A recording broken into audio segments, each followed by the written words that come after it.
السلام عليكم ورحمة الله وبركاته. بسم الله والحمد لله والصلاة والسلام على رسول الله وعلى آله وصحبه ومن والاه إلى يوم الدين وبعد. سبحانك لا علم لنا إلا ما علمتنا إنك أنت العليم الحكيم.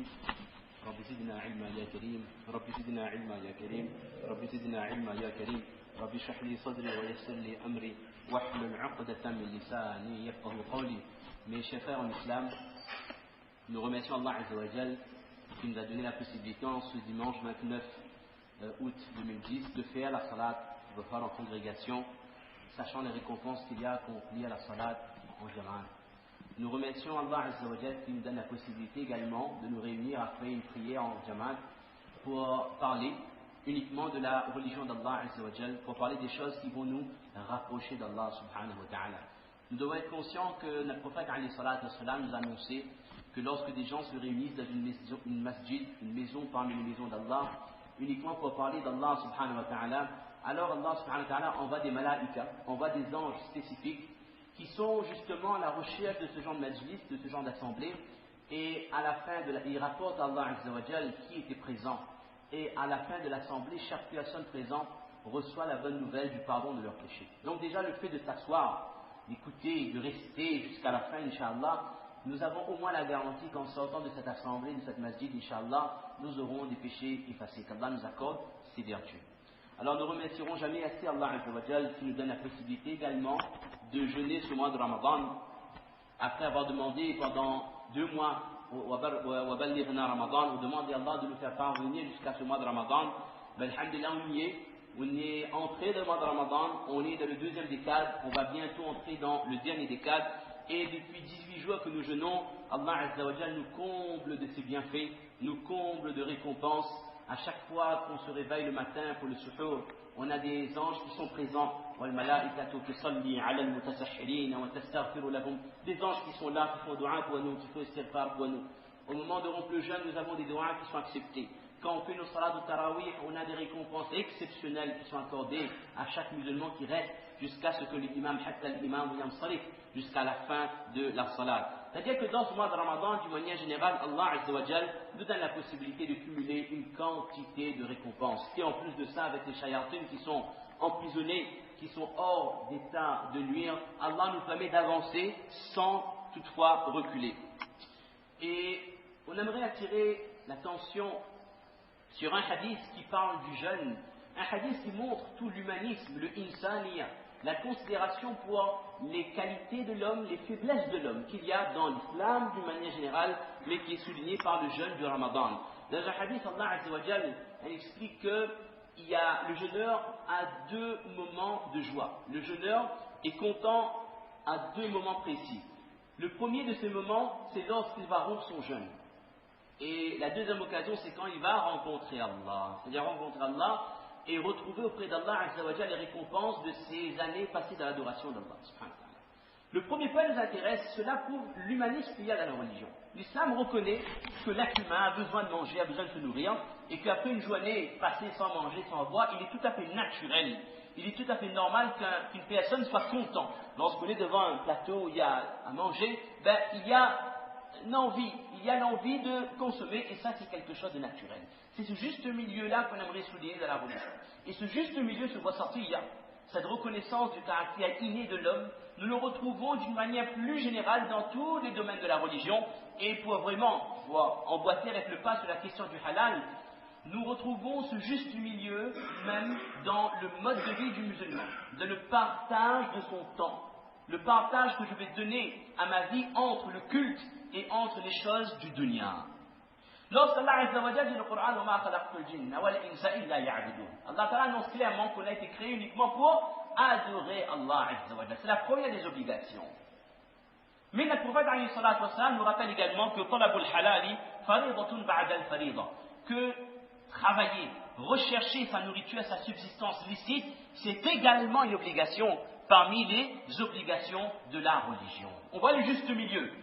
On n'a pas une religion qui nous demande uniquement de faire l'adoration d'Allah. Il n'y a pas ce qu'on appelle d'ascétisme, il n'y a pas de monasticisme, c'est des grands mots ça, c'est pour montrer qu'on a un peu d'intelligence, subhanallah. Il n'y a pas de situation que le musulman, pour qu'il se rapproche d'Allah, il doit se couper du monde.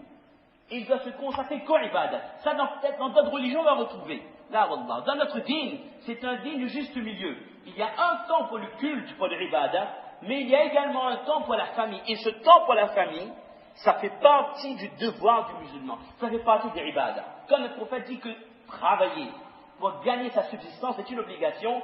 Et dans d'autres hadiths rapportés à Abu Daoud, la meilleure subsistance qu'un homme peut gagner, c'est celui qui va avoir, oui, utiliser l'expression française, à la sueur de son front. Un homme qui travaille, qui ramène du rosy halal, de la nourriture halal à sa maison, ça c'est quelque chose d'extrêmement valeureux.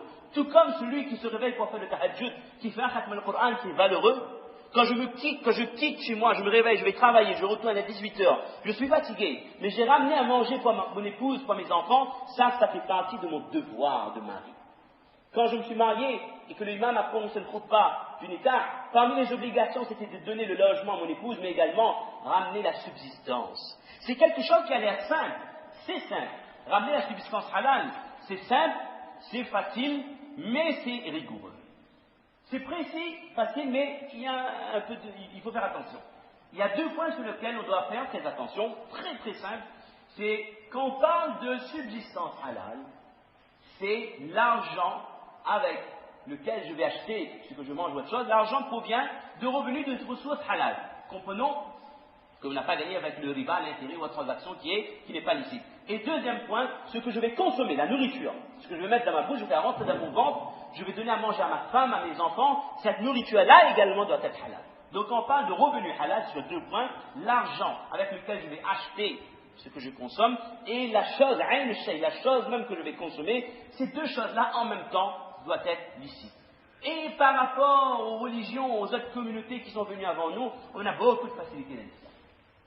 Dans les communautés avant, chez les Yahoud par exemple, il y a beaucoup de choses qui étaient illicites, mais Allah Azza wa Jal, par clémence pour cette communauté, il a rendu ces choses-là licites. Donc, le degré, le rigorisme qu'il y a dans la recherche du halal, dans l'islam, c'est le degré le plus accessible pour toutes les communautés qui sont venues avant. Et on a un principe dans la religion, toute chose est licite, tant qu'on ne peut pas prouver que la chose est illicite. Et les choses illicites, on connaît la consommation du vin de porc, la consommation d'alcool, et les quelques autres choses qu'on connaît à travers les maslas. Donc, premier point, obtenir son rosi, sa subsistance halal, de un, c'est une responsabilité. Je suis marié, j'ai une épouse, j'ai des enfants, je peux pas, le musulman ne peut pas s'asseoir chez lui et attendre qu'on l'aide. On n'a pas le droit de se faire assister. Si on est malade, c'est autre chose. Mais le prophète a bien dit, la meilleure des subsistances, c'est ce que la personne va gagner à la sueur de son front. Et tous les prophètes travaillaient.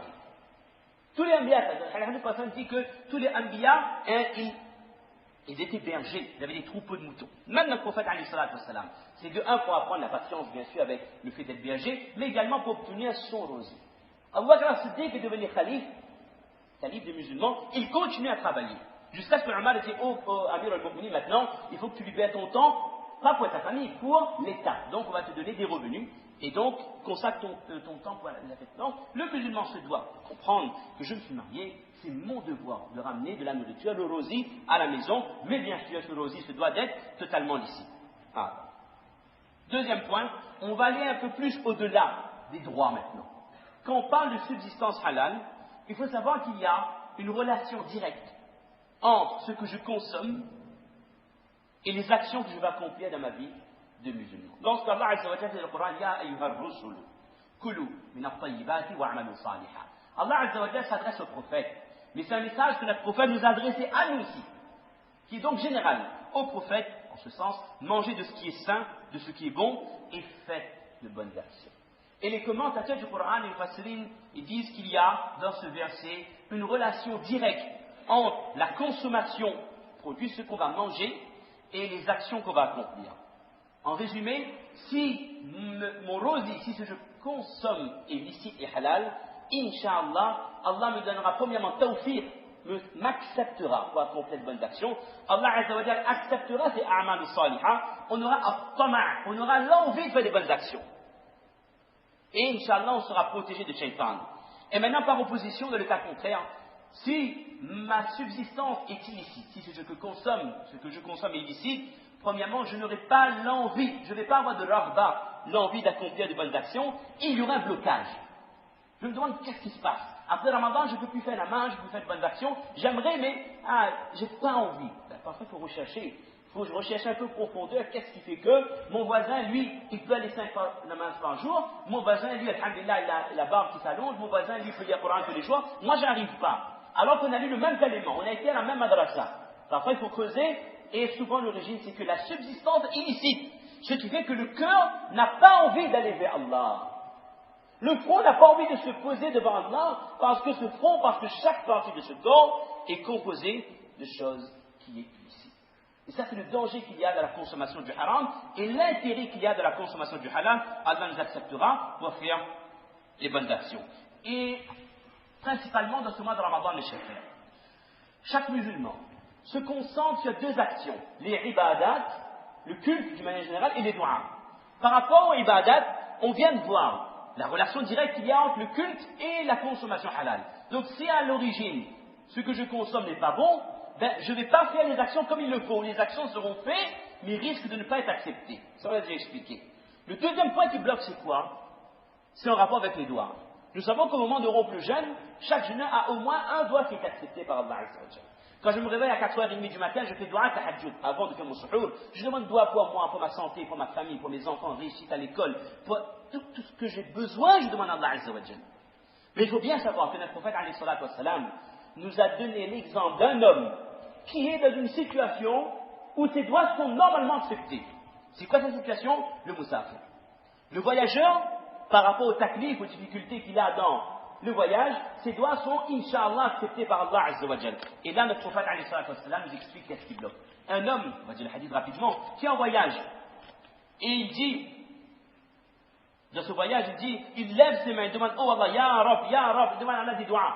Mais le prophète dit que ces doigts ne peuvent pas être acceptés. Pourquoi? وَمَطْعَمُهُ حَرَامٌ وَمَشْرَبُهُ حَرَامٌ وَمَلْبَسُهُ حَرَامٌ وَغُذِّيَ بِالْحَرَامِ فَأَنَّى يُسْتَجَابُ لِذَلِكَ. Que cet homme-là dit, oh mon Seigneur, oh Allah, accorde-moi, oh Allah, je te demande, comme nous le demandons à chaque fois. Mais le prophète dit, mais sa nourriture, sa boisson, ses vêtements sont illicites. Il a été nourri également avec de l'illicite. Comment donc, dans ces conditions, ces doigts peuvent être acceptés par Allah? Autant je m'efforce de demander doigts, sachant que les doigts sont acceptés au moment de rompre le jeûne, je dois faire très attention.